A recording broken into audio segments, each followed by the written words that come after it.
करोड़ों साल पहले की कहानी है यह। तब हमारे जैसे इंसान पैदा भी नहीं हुए थे। उस समय धरती पर कुछ बड़े ही विचित्र जीवों का राज था। इनमें से कुछ तो किसी ट्रक जितने बड़े थे, तो कुछ मुर्गियों से भी छोटे। कुछ 4 पैरों पर चलते थे, तो कुछ सिर्फ 2 पैरों पर। कुछ खतरनाक शिकारी थे, तो कुछ डरपोक। कुछ शाकाहारी थे, तो कुछ मांसाहारी, और कुछ सर्वोहरी।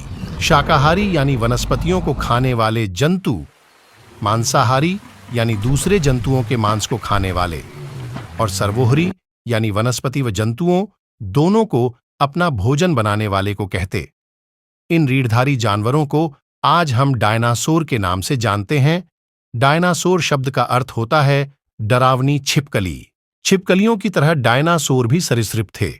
सरीसृप यानी ठंडे खून वाले रीढ़धारी जंतु जो अंडे देकर अपने प्रजाति को आगे बढ़ाते हैं। लेकिन आज के सरीसृपों की तरह वे रेंग कर नहीं, बल्कि खड़े होकर चलते थे। इनमें से कुछ के नुकीले आरी जैसे दांत थे, तो कुछ की मोटी खाल पर धारदार तलवार नुमा अंग उगे रहते थे। कुछ डायनासोर पक्षियों की तरह उड़ते थे।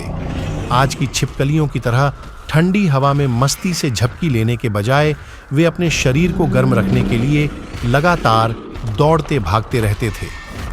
डायनासोर का धरती पर करीब 16 करोड़ वर्षों तक दबदबा रहा।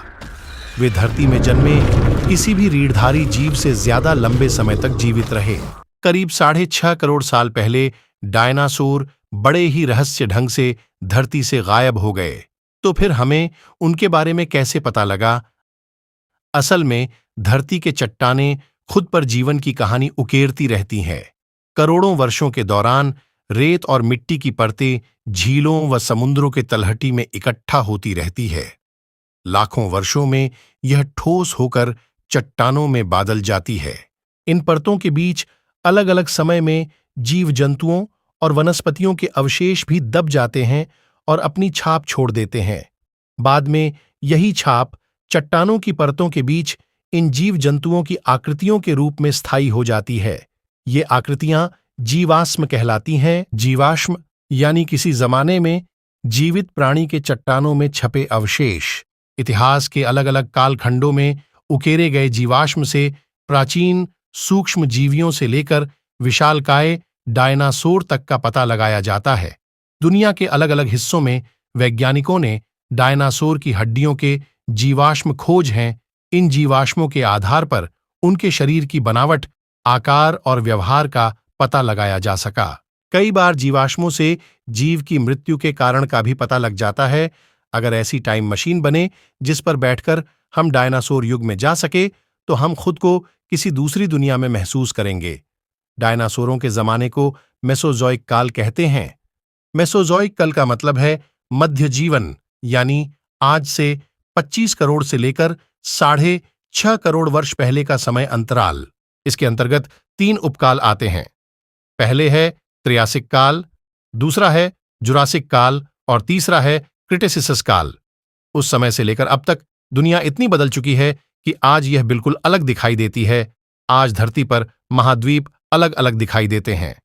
पहले वह आपस में जुड़े हुए थे, जलवायु काफी गर्म थी और धरती अनोखे प्रागैतिहासिक पेड़ पौधों से ढकी हुई थी। प्रागैतिहासिक काल वह समय है जिसका मनुष्य द्वारा दर्ज किया गया कोई ऐतिहासिक प्रमाण उपलब्ध नहीं है।